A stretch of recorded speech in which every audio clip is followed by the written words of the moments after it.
Rogi ya. 3. Oh iya 3. Kalau begitu yang filsafat mana? Berapa orang ya? 19. Oh filsafat 19? Ya. Oh yang dekat dengan saya sementara ini 19 orang. Saya di filsafat. Yang Quran atau tafsir 19 juga? Oh iya. Terus sisanya psikologi Islam berapa? 13. Oh 14, 13. Ya baik. Saya tidak mendapatkan kesempatan sejak adik-adik bergabung di kampus Mungil ini. Biasanya kalau bayi dibilang mungil itu juga ada semacam apa ya, unsur kegemasannya ya. Apakah kampus ini ada unsur kegemasannya atau tidak, nanti saya cerita. Dan saya beruntung dipercayai untuk mengampu mata kuliah logika. Di sini tertulis logika defini. Dan nanti juga ada penjelasannya apa itu logika, apa itu definisi. Nah, seperti yang tertulis di sini, nama saya Amar Fauzi. Di sini juga baru adik-adik baru 10 tahun. Maksudnya dibandingkan dengan dosen yang lain, saya termasuk baru. Yang lain sudah sampai 20 tahun, 30 tahun. Saya bilangnya baru dibandingkan itu ya. Aktivitas saya di sini di riset ketua kepala riset atau wakil rektor 2. Biasanya kalau Ustadz Khalid berhalangan, saya yang mengganti. Biasa.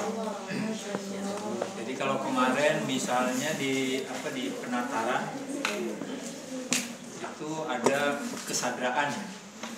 Kalau Ustadz Khalidnya nggak bisa, biasanya dilimpahkan. Nah, saya itu senang sekali mengampu mata kuliah yang ringan-ringan seperti ini ringan ya. Dan ketemu dengan adik-adik yang baru pengalaman pertama di sini. Kalau sudah banyak pengalaman di sini, udah saya tidak tertarik, tidak menarik. Dia tahu Pak Amar begitu aja. Kan adik-adik belum tahu, belum tahu. Jadi ini kontak pertama melalui ilmu pengetahuan. Saya kira kan belum ada yang kontak dengan saya karena uang, karena hutang, atau karena apa pergaulan, enggak ya. Kita mulai berkenalan dengan ilmu pengetahuan, itu sesuatu yang sangat baik sekali. Latar belakang saya dulu kuliah di Iran, S1, S2, S3. Biasa. Jadi ya doktor saya dari sana di bidang filsafat. Nah kalau filsafat itu banyak dipelajari ya di luar negeri. Kalau di dunia Islam kebetulan tidak banyak. Kalau adik-adik mau nyari filsafat sulit ya.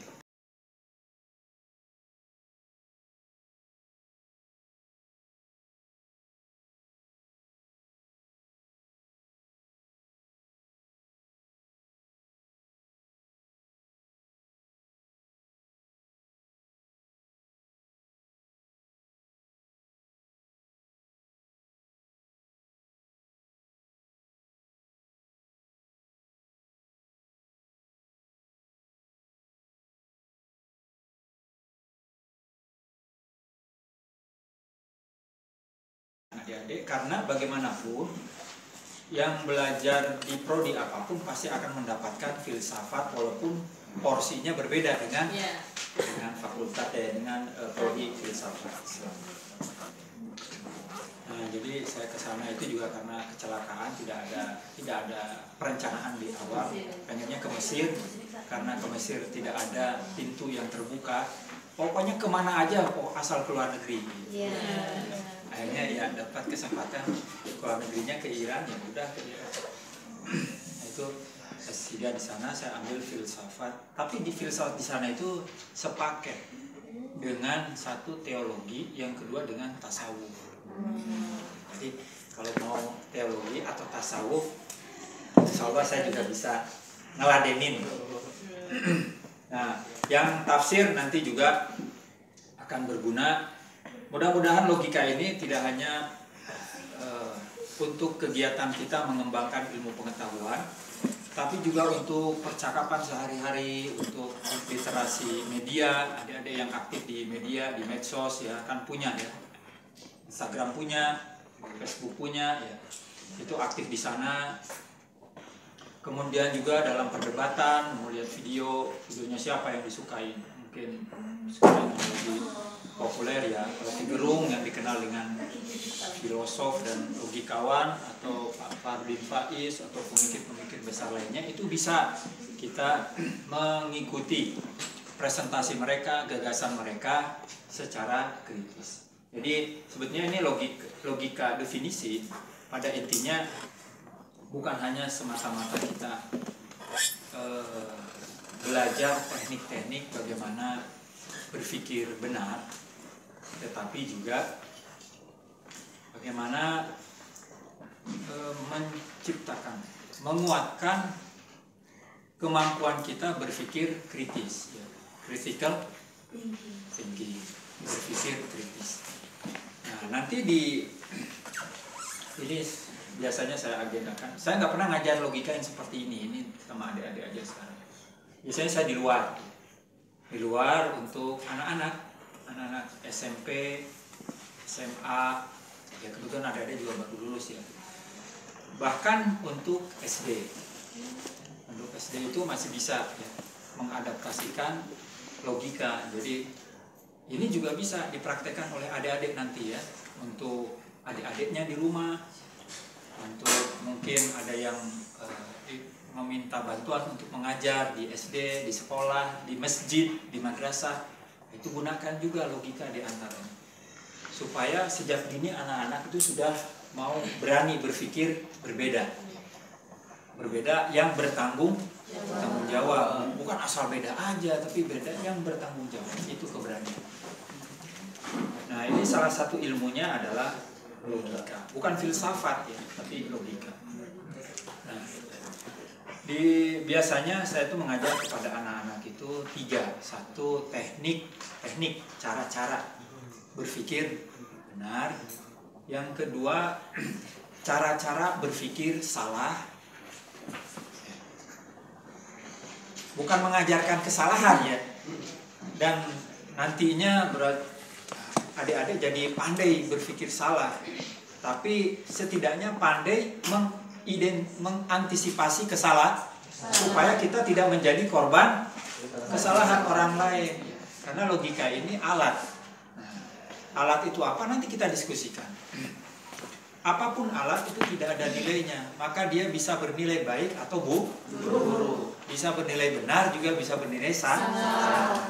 Kita maunya konsisten, bagaimana tetap benar dan tidak melakukan atau tidak menjadi korban kesalahan orang lain. Ini yang kedua. Yang ketiga, kaidah-kaidah logika. Apa bedanya dengan teknik-teknik logika, itu nanti akan disampaikan. Ya. Ada beberapa kaidah logika yang sementara ini juga di Indonesia belum dikenal, ya. Bukunya juga belum ada. Tapi kalau 2 yang tadi itu ada ya, teknik-teknik berpikir benar. Rekan-rekan tidak perlu menyatat, saya cuma pendahuluan aja ya hari ini. Dan logika berpikir salah itu juga ada. Bukunya juga ada, nanti saya akan rekomendasikan yang berupa PDF ya. Jadi adik-adik bisa membaca. Sebentar, ada berapa mata kuliah untuk semester pertama ini? Yang filsafat ada berapa mata kuliah? 10. Satu hari kira-kira 3 ya. Yang Al-Quran tafsir juga begitu ya? 10-an. Psikologi juga begitu? Psikologi ada yang laki nggak? Berapa? 6. Oh, 6. Berarti hampir separuh-separuh ya? Nah, psikologi juga menarik sekali nanti ya. Nah, nanti ada kalau begitu biasanya setiap dosen tuh meminta apa ya, semacam tugas semester gitu ya, paper disebutnya. Nah, saya akan ada atau tidak nanti dilihat saja ya. Kalaupun ada, insya Allah nggak berat-berat, yang ringan-ringan. Ini banyak sebetulnya nggak kondusif ya. Tapi bisa saja nanti kita siasati dengan membuat kelompok-kelompok. Dan banyakkan nanti latihan-latihan. Latihannya banyak di video, saya nggak bisa tampilkan karena yang paling banyak saya andalkan alat itu yaitu ini, alat peraga ini ya, TV. Nanti ada beberapa video dari YouTube, gambar. Nanti adik-adik diminta untuk ikut serta menilai. Kira-kira dari mulai presiden, menteri, ilmuwan, perdebatan di TV, isu yang sedang berkembang, itu akan kita tampilkan dan adik-adik akan terlibat di situ.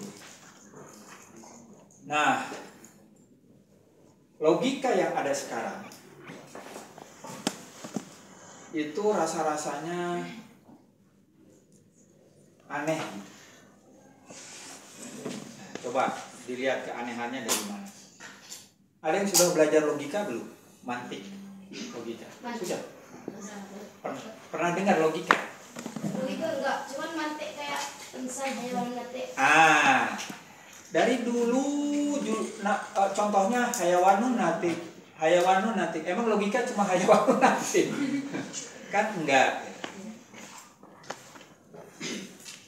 Jadi pertama kali dengar nama logika atau kata mantik itu usia berapa? Coba. Saya pengen tahu yang paling muda sekali mendengar kata logika itu usia berapa atau di kelas berapa? SMP, SD udah dengar? Ada? Sejak SD sudah dengar kata logika? Mana? Yang bilang sudah mana? Nggak apa-apa. Nggak akan diapa-apain. Dapat ilmu lebih banyak malah. Yang perempuan kayaknya tadi ada yang bilang sudah. Yang laki ada nggak? Sejak SD sudah dengar nama mantik atau logika?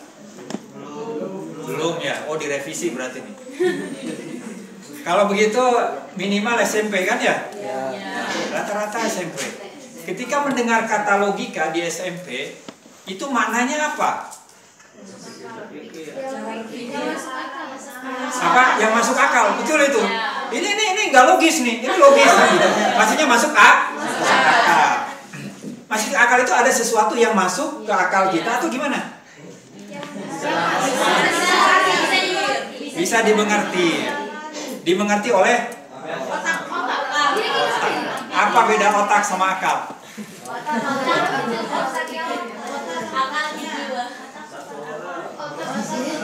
Ini pertanyaan-pertanyaan yang sebetulnya logis. Ada yang sudah belajar logika, buku logika ada yang sudah belajar belum? Mantik. Sudah, buku apa? Oh, Hasan Abu Ahmad. Logika klasik. Apa? Logika apa? Ada yang sudah belajar, walaupun nggak tamat nggak apa-apa ya.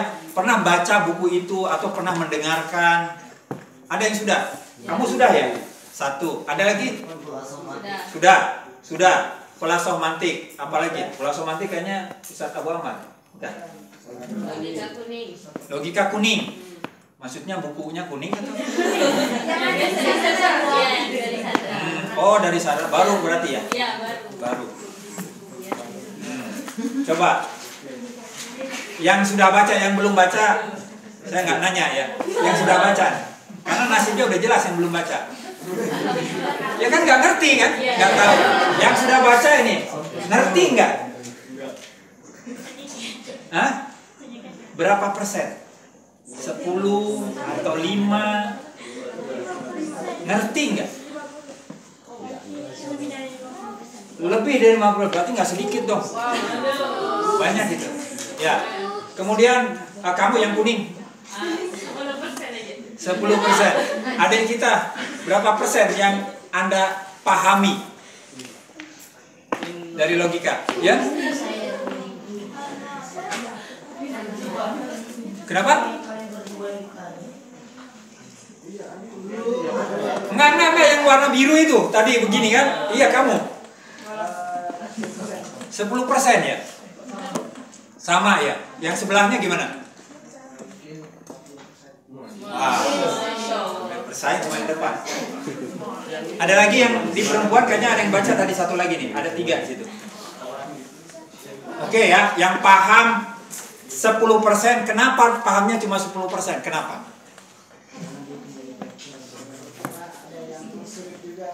Sulit ya? Kamu kenapa 10%? Karena cuma yang di bagian awalnya itu udah dimengerti, tapi semakin ke dalam itu banyak kayak apa namanya, kata-kata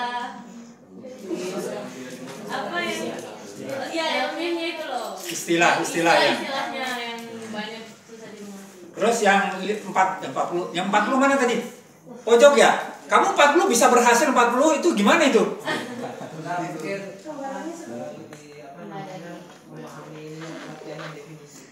Ya. Jadi lebih banyak sulitnya daripada mudahnya gitu. Kalau kamu di atas 50, bagaimana? Pengalaman belajar itu sulit apa mudah? Ada yang mengajarin. Dalam belajar dengan yang mengajarin itu terasa mudah atau susah?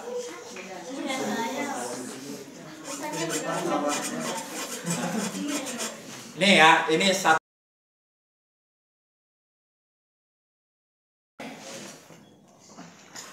Berguna enggak?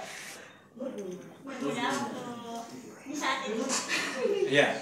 Maksudnya habis belajar logika mau diapain? Kita ngomong emang pakai logika enggak? Pakai yang udah kita pelajarin semakin baik apa enggak? Nah, itu juga tugas kedua. Kadang-kadang kita menguasai satu ilmu tapi enggak dipakai sama kita. Padahal logika itu katanya ilmu alat. Kalau alat harusnya dipakai. Kalau nggak dipakai ya bukan alat, sampah. Betul ya?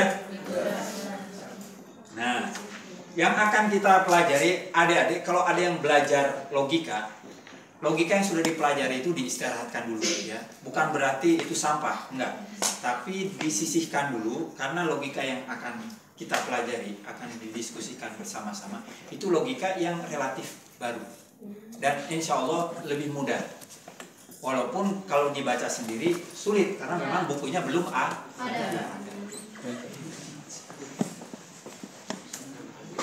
Kalau di luar ilmu ini ilmu mahal. Saya nggak ngambil uang.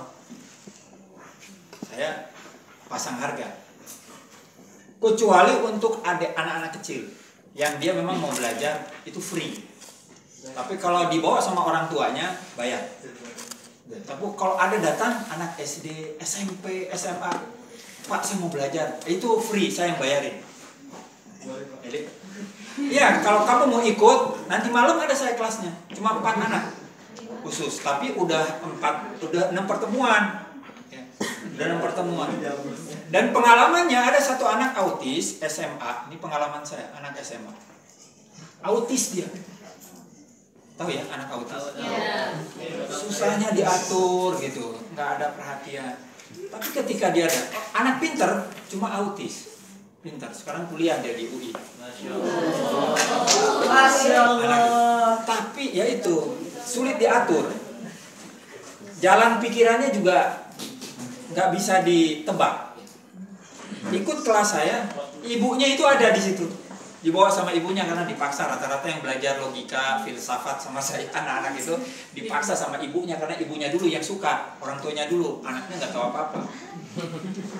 Nah dia ikuti, si ibunya kaget ternyata anak itu yang paling aktif bicara, anak itu yang paling aktif dialog. Kan dia anak autis itu enggak dialog aja susah dia. Jadi apa karena memang logika ini juga bisa menyembuhkan orang autis atau enggak ya? Sampai saking senengnya ibunya, malam itu kita ditraktir makan malam. Sama 5 orang, kebetulan sedikit ya. Yang hadir ibunya di sini juga dia mikir-mikir lagi. 50 orang. Itu saking senangnya. Satu pertemuan. Yang kedua, yang lebih berharga dari itu, saya waktu 2019 sebelum COVID itu kan tahun 2019 nih. biasa saya ngajarnya di S2 untuk logika. Logika ya mirip-mirip kayak gini. Tapi malam Sabtu ya, hari Jumat saya ngajarnya di Sentul. Di situ ada kompleks ABRI, dulu itu TNI, sekarang gitu ya. Udah purnawirawan semua. Di sana ada komunitas homeschooling.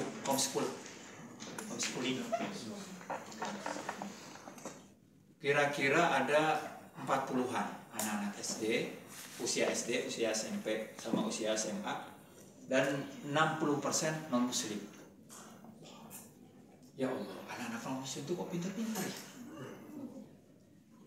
Saya mungkin kebetulan ketemu dengan komunitas-komunitas yang muslimnya kebetulan dari yang mungkin saya mudah-mudahan ketemu di sini sama yang berbakat semua ya. Dan itu berbakat tidak berbakat tergantung kita sebenarnya, bukan tergantung orang tua, bukan tergantung keturunan atau lingkungan. Tergantung kita mau memutuskan jadi berbakat atau tidak. Mau jadi manusia, nggak jadi manusia, mau jadi binatang, jadi iblis, bisa, itu pilihan kita masing-masing. Mau jadi Tuhan mau? Ada yang nggak mau, ada yang mau jadi Tuhan ya. Nah, itu pilihan kita, mau jadi Tuhan bisa kayak seperti Firaun ya. Tapi Firaun yang baik, ada Firaun yang tidak baik. Nah, di kelas SD, bukan yang di usia SD-nya ya, jadi ada 3 kelas sama ibu-ibunya juga sendiri. Itu saya ngajarkan satu hari itu bingung, kira-kira materinya apa, alat bantunya. Habis itu ya udah main dulu sambil nunggu anak-anak datang ya, yang lain datang. Ada mainan yang dari bukan lidi, kayu untuk apa, es krim itu, Ya, yang kayunya itu, stick stick itu ya. Itu kan ada mainan kayak seperti itu banyak. Terus warna-warni gitu, ada diwarnain. Nah, ini bagus juga nih. Tapi main dulu sama dia diginiin kan, lompat gitu ya. Nah, kebetulan ada 200 itu, satu anak bawa 100, bawa anak 100, main-main kita. Nah, ini bagus. Masuk kelas, udah kita belajar apa? Belajar divisi, belajar pembagian. Bagaimana dari stick yang ukurannya sama atau yang banyak itu bisa kita bagi menjadi berapa pembagian. Jadi anak-anak dibagi, ayo bisa dibagi berapa? Maka sama dilihat, oh dibagi menjadi awalnya 2 aja. Ada yang warna putih, ada yang warna agak gelap gitu ya. Pokoknya bukan putih, dibagi jadi 2. Campur lagi, coba dibagi lagi. Ternyata dibagi lagi menjadi 3. Dibagi lagi bisa menjadi 5. Nah, itu belajar pembagian. Seperti ada begini, sekarang dibagi berapa? 2 kan? Saya tidak terlibat. Kalau saya dilibatkan jadi 3. Tapi juga 3 bisa jadi 2 kalau saya dilibatkan. Apa misalnya? Saya posisi sebagai dosen, Anda sebagai mahasiswa. Itu kan beda pembagian 2 ini karena apa? Kelamin. Karena kelamin jadi beda. Itu kita belajar pembagian itu penting sekali. Nah, kalau itu dilatih terus, nanti dalam misalnya bahkan kegiatan berpolitik ya, menanggapi masalah itu juga sangat penting sekali. Dari situ saya temukan, lalu saya bawa itu materi yang dari anak SD di Sentul, homeschooler itu. Saya bawa malamnya kelas S2 itu logika juga. Dengan materi yang sama jam 7 malam. Kalau di sana 40 menit, di sini saya tampilkan di whiteboard, itu mereka nggak bisa menyelesaikan 1,5 jam. Mana yang cerdas saya?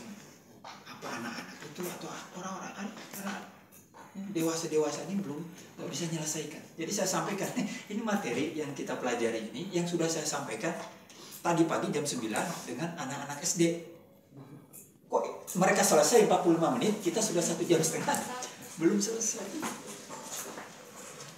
Jadi ada kalanya memang anak-anak kecil justru bisa lebih mudah lagi karena mereka tidak berpikir rumit. Nah, logika itu kenapa sekarang ini tidak populer. Sekarang ini tidak populer sebetulnya logika itu. Bukan hanya karena diharamkan, ada fatwa haram, bukan hanya karena itu. Nggak usah belajar logika, itu haram. Haram menurut agama sesuai penafsiran orang itu. Tetapi juga dikurangi di perguruan tinggi itu juga nggak populer. Nggak populer. Di sini wajib. Kalau di sini wajib, mau prodi apapun, psikologi, tafsir, apalagi filsafat. Tapi kalau di perguruan tinggi lain, Anda cari mata kuliah logika, tidak akan ditemukan di seluruh prodi fakultasnya, kecuali di beberapa prodi saja. Di beberapa prodi saja. Nah, ini pengalaman saya. Ketika diundang di seminar ya, di universitas termasuk besar itu di Jakarta, Al-Azhar. Ya, Al-Azhar itu. Dan fokus utama mereka itu pendidikan, fakultas pendidikan. Itu fakultas unggulan mereka. Nah, kita diundang pas di fakultas itu untuk membedah satu buku yang kebetulan saya yang menjadi editornya. Adik-adik kalau belajar logikanya baik, berbahasanya juga jadi baik ya, minimal dalam menulis, buat konsep itu jadi baik. Suatu saat adik-adik bisa menjadi konseptor untuk untuk presenter, untuk Najwa Shihab, sampai untuk menteri dan presiden.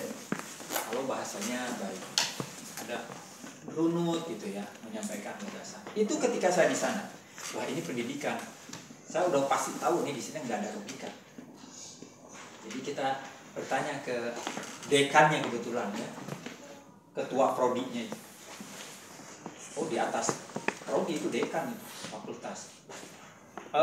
Pak, kita berharap kan fakultas ini melahirkan atau meluluskan mahasiswa-mahasiswa yang dia sudah siap untuk mendidik.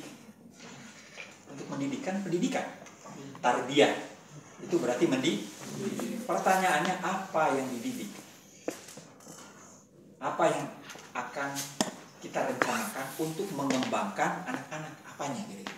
Coba kira-kira kalau kita apa? Saat kita lulus dari prodi atau fakultas tarbiyah atau fakultas apa pendidikan, lalu kita jadi apa? Pendidik kan? Guru. Guru aktivitasnya di mana? Di sekolah. Yang kita temui anak-anak. Lalu kita berarti mendidik anak. Apa yang dididik? Satu. Yang kedua, kemampuan dia berpikir. Dengan apa? Dengan apa, Pak? Bingung dia. Sementara kita punya alatnya yang sayangnya tidak digunakan dan tidak ada dalam kurikulum, yaitu logika. Jadi bagaimana kita akan melaksanakan amanat konstitusi, yaitu mencerdaskan bangsa, kalau alat yang tersedia tidak digunakan? Ini karena ada kesalahpahaman. Dan satu, karena ada tantangan. Kenapa logika tidak menjadi populer di perguruan-perguruan tinggi? Tidak populer. Pertama, kesalahpahamannya, logika itu sepaket dengan filsafat. Jadi, belajar filsafat berarti harus logika. Belajar logika berarti ujung-ujungnya ke filsafat. Padahal nggak begitu. Memang betul dalam sejarahnya pengembangan logika itu dilakukan oleh ahli filsafat, oleh ahli filsafat, para filosof. Pada umumnya begitu. Tetapi tidak setiap logikawan itu filosof. Ada ya nama-nama logikawan hebat, tapi dia bukan filosof. Bukan filosof. Yunus bin Matta, ya. Kemudian Laukari itu bukan filosof, tapi dia logikawan. Yunus bin Matta Nasrani, dia Kristen, tapi tumbuh besar ilmuwan di dalam tradisi Islam. Itu mungkin ya, karena catatan sejarah seperti itu sehingga dipahami kalau logika itu berarti hanya untuk filsafat. Itu ditandai dengan apa? Ditandai dengan istilah-istilah yang digunakan dalam logika itu juga rumit, susah. Sama susahnya dengan istilah-istilah dalam filsafat. Dan memang begitu ya. Kalau kita menguasai logika konvensional, logika tradisional, itu dengan mudah memang. Lantas kita masuk ke filsafat karena ada banyak kesamaan istilah. Bahasanya hampir sama. Bahasanya hampir sama. Jadi kalau saya di sini mengajar dengan bahasa Sunda, banyak adik-adik tidak paham karena memang beda bahasa. Kalau ini sama bahasanya, istilah itu bahasa selingkung dalam satu ilmu. Itu ternyata banyak digunakan bahasa logika, banyak digunakan dalam bahasa filsafat. Itu mungkin salah satunya. Tapi yang tidak mungkin, ini pasti. Yang kedua, yaitu tantangan. Apa tantangannya? Yaitu logika itu rumit. Rumit. Mau dipelajari sendiri ataupun dipelajari dengan guru, sama rumitnya. Rumit. Jadi kalau ada yang merasa memahami logika di atas 50%, itu sudah sangat beruntung itu. Tapi kalau dikonfirmasi lagi belum tentu jadi 50%. Ini pertanyaan ini adik-adik sudah saya ujikan dalam beberapa